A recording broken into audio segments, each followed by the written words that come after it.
York Community Pride has become a firm favourite in the city. The glittering awards ceremony at the racecourse recognises the ordinary people in York who live extraordinary lives. Because York is such a special place, it has such a great history, and obviously we've got fantastic buildings, but it's the people that really matter, and it's those people who have made such a contribution to York that really are the unsung heroes, and this is an event to just recognise that across the city, and they're all winners tonight. We're just meeting so many amazing people and hearing so many amazing stories. People who've got a lot of hardship, a lot of challenges, far more than most of us ever face. And people giving a huge amount of their time and energy to help and to put something really meaningful back into the community. So, well done to everyone. The Health Service Hero winner is Doreen Foster. Doreen Foster has had a personal battle with cancer, but this has only made her even more determined to help other people in her role as a motor neuron nurse. And her nomination was backed up by this woman, who says without Doreen, she wouldn't have been able to cope. Yeah, I do cope better knowing Doreen, because I've had a lot of anxieties about end of life. Because I do know that I am aware that you can die at any time with it. But Doreen's reassured me in a lot of areas. I've got no more anxieties about it. There was also a special award for the York Under-13s football team, who'd won their equivalent of the FA Cup. Yeah, we were delighted to get the award. It was something that I was passionate about when we came back. I wanted to get the lads some proper recognition, which we did our own publicity through the media. But to get nominated externally was absolutely fantastic, and when I got the call off our secretary, it was really, really pleasing, and something that is really testament to what the lads achieved last season. The Yorkshire lads will meet you, na na na na. A really unbelievable experience, humbling to be here, privileged to be here, and like all the sponsors to make this happen, and the press and everybody else, it's absolutely fantastic.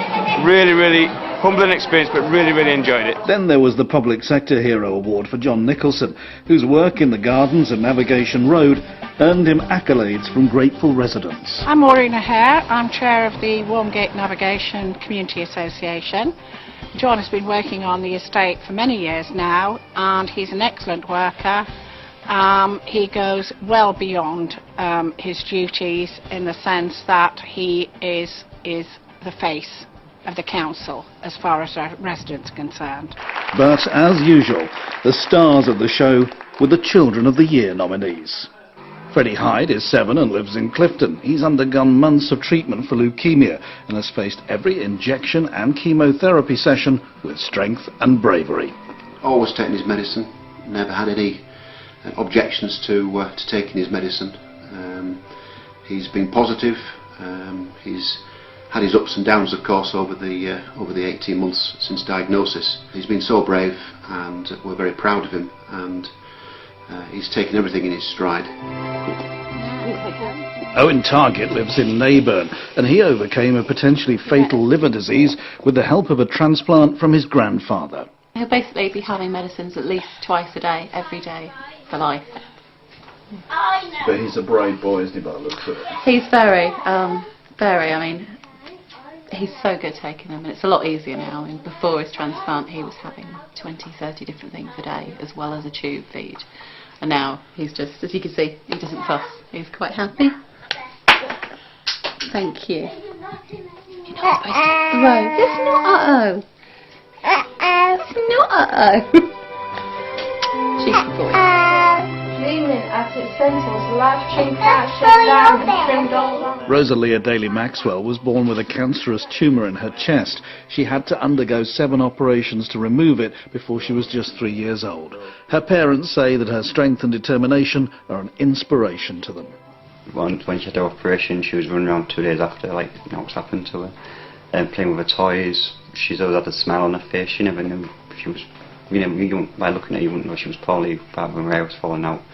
And then we all got our head shaved because, because she had her hair losing out, coming out. So me, her granddad and uncle all went to hairdressers and got all our hair shaved off all at the same time, because she won't feel like she wasn't alone. She was happy, playing, talkative, running around like nothing else happened. And it was a big shocker really when they said that she did have a germ cell tumour. This is Hannah Martin, who was born weighing less than a bag of sugar. She's fought illness ever since her birth, but now she's making a name for herself in the world of kickboxing, and she's still only 8 years old. She come down and she done a few little training sessions, didn't you? And then she joined, and then you went for your red belt, didn't you? Trained very, very hard for your red belt, and then your yellow belt. You were in the little masters, weren't you, at first? And they're between 3 to 6 year olds. And then we put you into the juniors class, didn't we? Yeah. What about in the Your spin up kick today. What about in the advanced class? The advanced class, yeah, probably in another year. Another year in the advanced. Like when I'm 10? When you're 10, yeah, definitely when you're 10, that miss.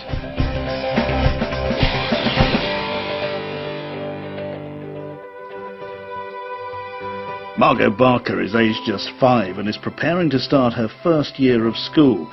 She's just undergone open heart surgery at Leeds General Infirmary to repair a hole in her heart. We found out that she had heart problems when she was 3 weeks old, and the hardest bit was actually to find out that it would be open heart operation that she would need. But now we've been through it. It's amazing to see her like that and how she can live like other children, really.